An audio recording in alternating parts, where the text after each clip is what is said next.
Konnichiwa, mina. This is T-Sakura, and you're watching PokeCast. This is episode 7 of Collection Hunt Pickups, and I got a lot of good ones this time. No video games this time, but tons of board games and some card games. This month was my birthday, yay!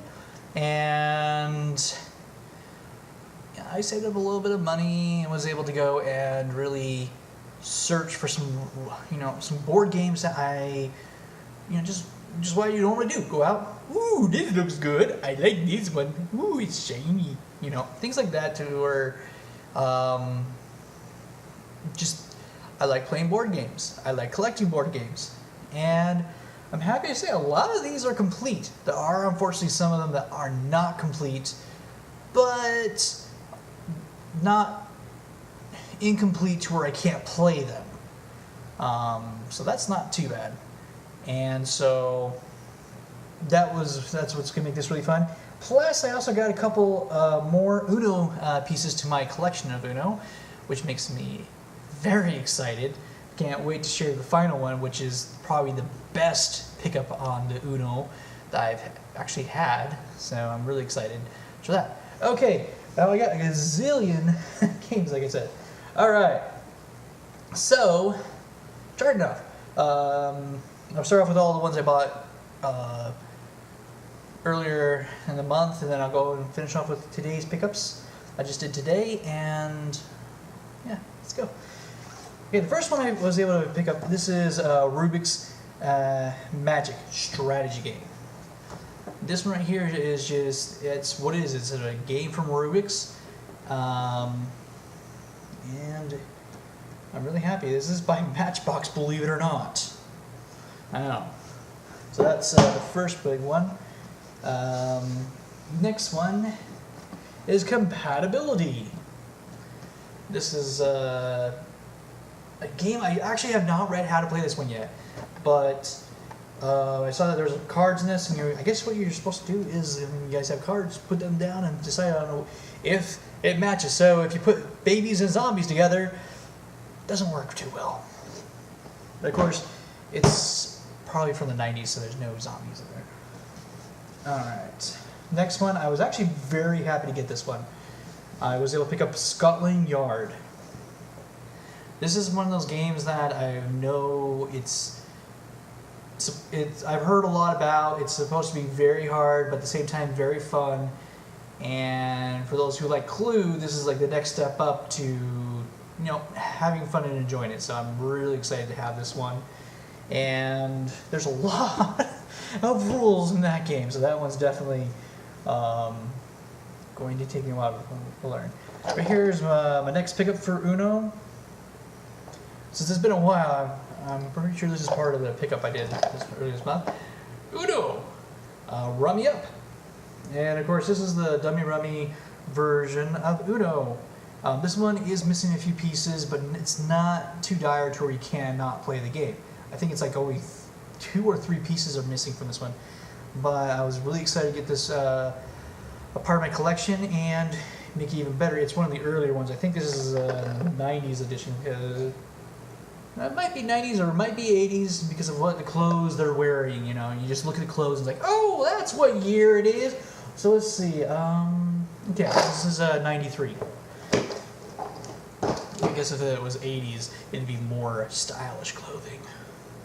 Next one, I was so happy to see this one. The only thing it's missing is I don't have any clean sketching papers. So this is Win, Lose, or Draw. This, I'm very excited. This was probably one of my top 10 games to play on the NES with friends and family, and now I actually own the board game, and I specifically like this one more than I do Pictionary, just because the show was awesome, the game was awesome, and now I actually have the board game, so that's an awesome piece. That is just awesome. The next one was, I picked it up, and the funny thing was I'm all like, oh, sweet! This is awesome! My brother is kind of looking at it like, that's stupid. So I had to pick it up, mainly because he just didn't understand how hard it was to find anything to do about this particular franchise because it was a huge hit and it died as fast as it became a hit. This is Pop Your Popples game. Yes, for all of us back in the early 80s, we had the Popples. They were... It was a cartoon. You had your own patterns to make your own dolls, and it was really unique because these things would fold up into their pouch and everything. I mean, this was a craze. This thing was it went wild. It was just wildfire the whole time it was out. So I was very excited to finally find something mentioning things. This is one of those cartoons where I'm like, oh, you remember these guys, the Popples? Who? That's literally what happens to those. So that's a really nice one, and it is complete. The next one is I'm trying. I don't really even know. I guess it's Exit is how you pronounce it. Exit. I have no idea how to play this game. It looks cool. The thing weighs about 50 pounds, has a huge board in it, and it has tiles and cards and everything. I picked it up because it just looked cool, and yeah, it's one of those I'm going to have to learn how to play. Moving on.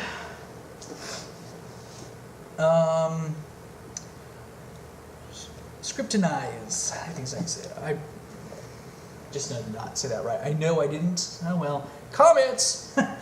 And this is a game where you actually have giant tons of pictures and you have to find things on it. This one just one pretty fun. Next is one that I'm excited for. This is a backgammon board, and this one sadly is missing a few pieces to it, but at least it has all the dice, and it does have the manual and all that, so that's pretty cool. But I was able to... That's easily fixed for that. Next game is Leverage. A game where you have to, move your pieces and try not to fall off and stuff like that. So this one right here is another cool one that I was able to pick up and enjoy.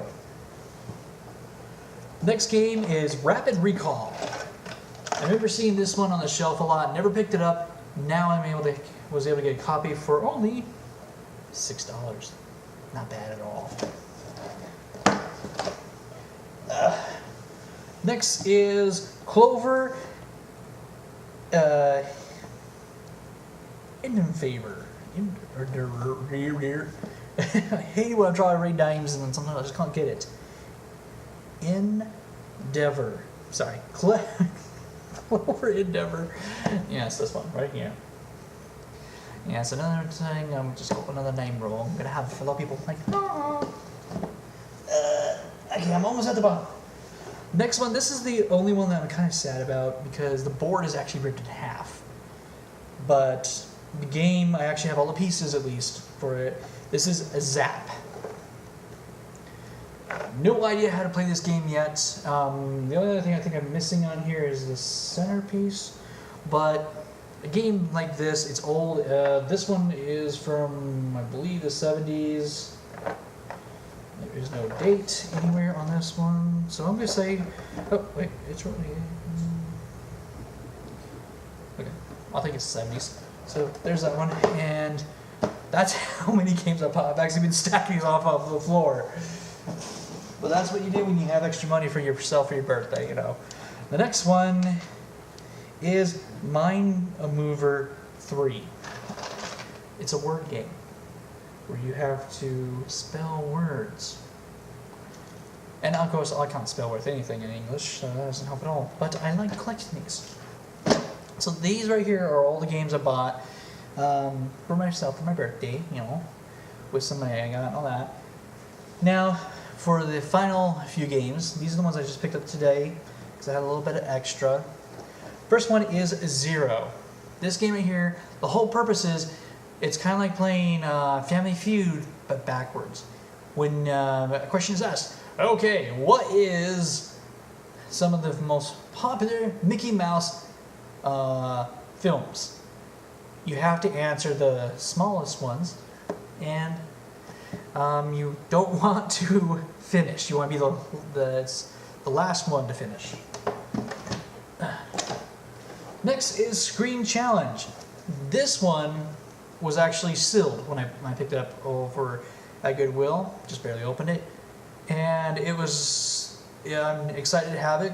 I love getting games that are sealed because that means it's complete. Just like Zero, it was complete and still brand new. I mean, nothing's really been used in that. And then got this one.